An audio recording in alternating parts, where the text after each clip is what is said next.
J'ai grandi dans une famille sur le Saint-Laurent, à Québec. Mon père était architecte naval et puis je l'ai suivi dans ses traces. John Stubbs est un architecte naval qui a fait construire plus de 50 navires dans sa carrière. Il a mené des contrats de plus d'1 milliard de dollars sur des chantiers navals partout dans le monde. Vous en avez fait plein de bateaux là, qui naviguent dans toutes sortes de conditions. Partout dans le monde, là, sur le Saint-Laurent, en Arctique, en Antarctique. Dans le milieu maritime, sa réputation est impeccable. Il se spécialise dans les bateaux classés pour naviguer dans la glace, comme ceux qu'il a fait construire pour FedNav, un armateur québécois. L'Oumiac 1 et le Nunavik, les plus puissants vraquiers brise-glace au monde, naviguent sans escorte l'année durant afin de ravitailler les mines et d'acheminer leur production vers les marchés mondiaux.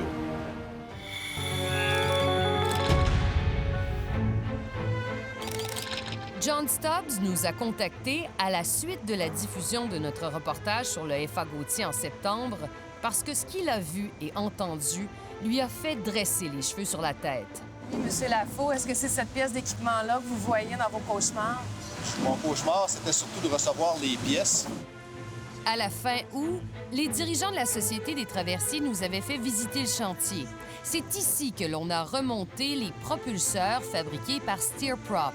C'est cette pièce qui cause l'arrêt du FA Gauthier depuis décembre de l'an dernier.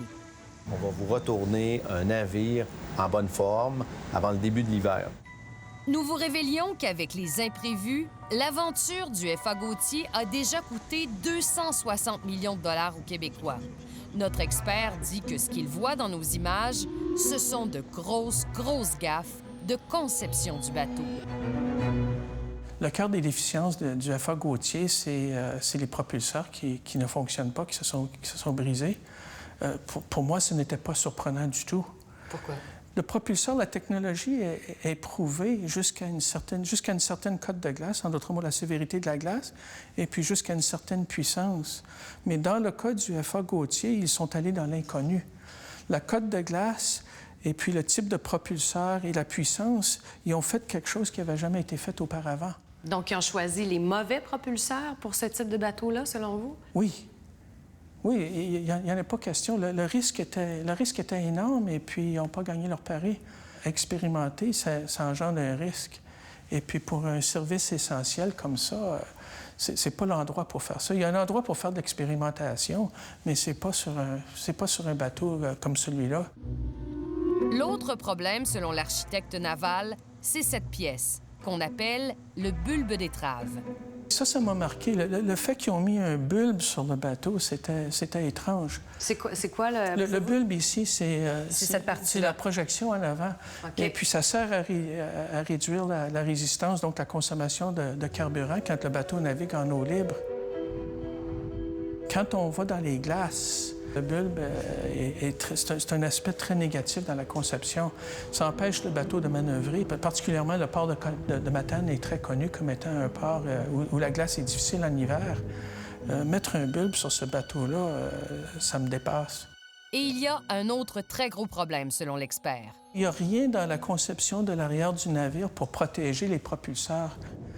Quand on fait la conception d'un bateau, on fait la conception avec des formes dans la coque arrière. Pour empêcher le pire de la glace de rentrer dans l'hélice. Moi, j'avais jamais vu le derrière du navire jusqu'à ce que j'ai vu le reportage d'enquête. Et puis, j'étais horrifié de voir la conception parce qu'il n'y a rien dans la conception du navire pour protéger. Le défaut ici, entre les paliers et puis le derrière du navire, ce n'est pas réparable. Ça va se répéter à l'avenir, ça. Et puis ça va se répéter aux 3-4 ans pour la vie du bateau. Ce que je vois, c'est que la conception a été faite par des gens qui avaient peu de notions et puis peu d'expérience de bateau dans les glaces. C'est ça qui ressort de regarder ça. Le bateau ne fonctionne pas et puis il va toujours être problématique toute sa vie. C'est ce que vous prédisez? Bien, c'est ce que je vois, oui.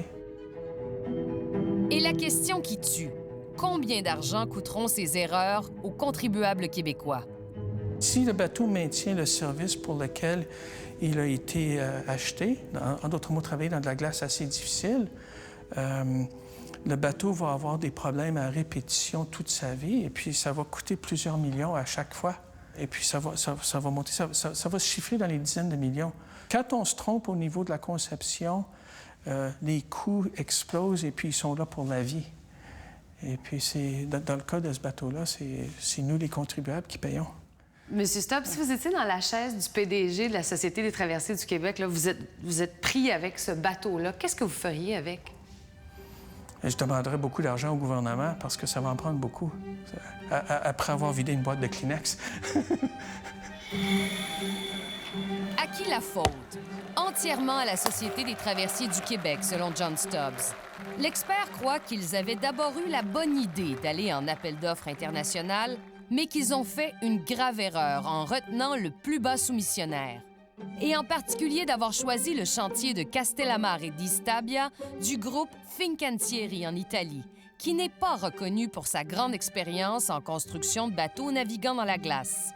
Pour moi, un chantier comme ça, contre des chantiers allemands que je connais, contre des chantiers finlandais que je connais, j'aurais même pas retenu le chantier dans ma liste de candidats. J'aurais laissé tomber, même s'il était le plus bas soumissionnaire, parce que le risque était trop élevé. Au final, 3 soumissionnaires ont été retenus pour construire le FA Gauthier. Le deuxième, seulement 6 millions plus cher, était un chantier finlandais avec beaucoup plus d'expérience. S'il avait payé la différence de prix, on l'aurait sauvé déjà, de loin. Dans mon expérience, moi, quand je travaillais dans le domaine, on prenait jamais le plus bas, on prenait jamais le plus haut, on prenait ceux qui étaient dans le milieu. Pour la même raison que j'ai dit tantôt, la gestion de risque. Nous avons redemandé une entrevue à la Société des traversiers qui ne veut rien dire de plus pendant que la vérificatrice générale enquête sur le FA Gauthier. Une question a été soulevée plusieurs fois. Pourquoi ne pas avoir fait construire le FA Gauthier au chantier Davy, chez nous, à Lévis? À l'époque, cela aurait été la pire des idées, selon les opinions que nous avons recueillies. L'alliance entre la Société des traversiers avec le chantier Davy, qui avait beaucoup de problèmes avant sa vente en 2012, a causé une catastrophe financière dont on parle moins. Le Joe Deschênes 2 et le Armand Imbaud 2, 2 petits traversiers qui relient Baie-Sainte-Catherine et Tadoussac. Le contrat a été donné sans appel d'offres à la Davy et les coûts ont explosé.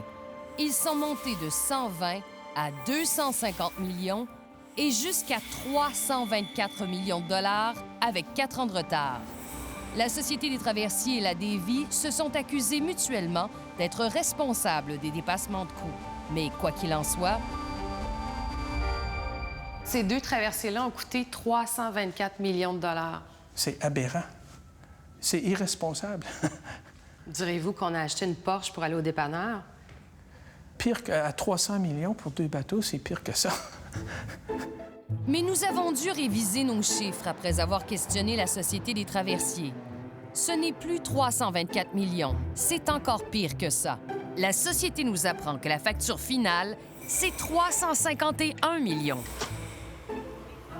Nous sommes allés les voir de plus près. Là-bas, un employé des traversiers a accepté de nous raconter l'envers du décor, mais à la condition de ne pas dévoiler son identité. Ils ont fait ça très moderne, même trop moderne. Tout électronique, puis tout géré par des ordinateurs. Il n'y a plus rien de manuel là-dessus. Ça amène bien des bris et bien des problèmes. C'est la ventilation, le chauffage, c'est partout. On a des problèmes à la grandeur du navire. C'est des bateaux problématiques. Les traversiers sont propulsés au gaz naturel, une décision coûteuse, mais présentée comme un choix écologique. Puis le problème du gaz, c'est un problème de moteur aussi. Ça amène 1 millier de problèmes, puis des alarmes, puis tout ce qu'on veut. Comparativement au fuel qu'on avait, 0 problème. Moi, je pense que c'est un investissement qui est comme ridicule pour une traversée de 10 minutes. Notre expert est d'accord avec l'employé de la Société des traversiers. Le trajet est tellement court que mettre des systèmes très coûteux, sophistiqués, ça tient pas. Mais la question de fond qui se pose, c'est pourquoi on tolère de tels dépassements de coûts. Mon premier emploi était à la Davy il y a 50 ans. J'ai travaillé là pendant les étés. C'est un chantier, ils sont capables de construire des bateaux. Mais est-ce qu'ils sont capables de construire des bateaux à un niveau économique? C'est ça la question qu'on doit se poser. Autrement dit, Davie ne peut pas vivre s'il n'y a pas un soutien gouvernemental assez important pour la construction. Ça, c'est un fait. Ça devient une question sociale. Est-ce qu'on veut payer pour ces emplois-là? À la lumière de l'expérience du FA Gauthier, que vous qualifieriez de quoi, là, en un mot, le FA Gauthier? Un fiasco. Et de ces deux traversiers-là, que vous qualifieriez de... Un plus gros fiasco financier. Qu'est-ce que ça vous dit sur la Société des traversiers du Québec? Gestion de projet, ils n'ont aucune notion. C'est un opérateur de navire, mais c'est pas un constructeur de navire. Il y a un autre projet de traversier dans l'air, le remplacement du vacancier qui dessert les îles de la Madeleine. Il est actuellement la propriété du groupe CTMA, une entreprise des îles. C'est un projet d'au moins 150 millions de dollars. En mai 2018, le gouvernement libéral a annoncé qu'il soutiendrait financièrement la construction du nouveau bateau et que c'est CTMA qui piloterait le projet. Un appel d'offres international sera lancé exigeant un contenu québécois de 30 %. Mais au final, c'est pas assez. Le chantier maritime a maintenant le regard tourné vers Québec pour participer à la construction du nouveau CTMA vacancier qui fait le lien entre Montréal et les îles de la Madeleine. Davie multiplie les démarches, y compris juridiques, pour contester ce contrat de gré à gré alors que le processus d'acquisition était déjà bien lancé par CTMA. Les élus des îles de la Madeleine se disent inquiets à la suite de la décision du chantier naval Davie de se tourner vers les tribunaux pour faire suspendre l'appel d'offres du groupe CTMA. Une bataille juridique qui porte sur qui doit mener ce projet. Mais le but pour Davie, c'est d'obtenir le contrat de construction du nouveau vacancier au terme d'un appel d'offres qui se limiterait au Canada. Selon la requête, l'entente comporte des irrégularités. Elle précise notamment que le rôle de la desserte revient normalement à la Société des traversiers. Cette bataille navale entre Davie, la Société des traversiers d'un côté et CTMA de l'autre, sera arbitrée par le gouvernement caquiste qui reporte depuis le printemps l'annonce finale. Mais pour John Stubbs, ce projet de navire et le gros contrat qui s'en vient soulèvent beaucoup d'inquiétudes. Quand on enlève la concurrence, on enlève la possibilité d'avoir les meilleures technologies, les meilleurs aspects de conception, les meilleurs moteurs, les meilleurs propulseurs. Quand on limite la concurrence, on limite nos possibilités de succès. Alors, tout de suite, on commence à semer les ingrédients pour un autre désastre et puis une répétition de notre interview dans 5-7 ans.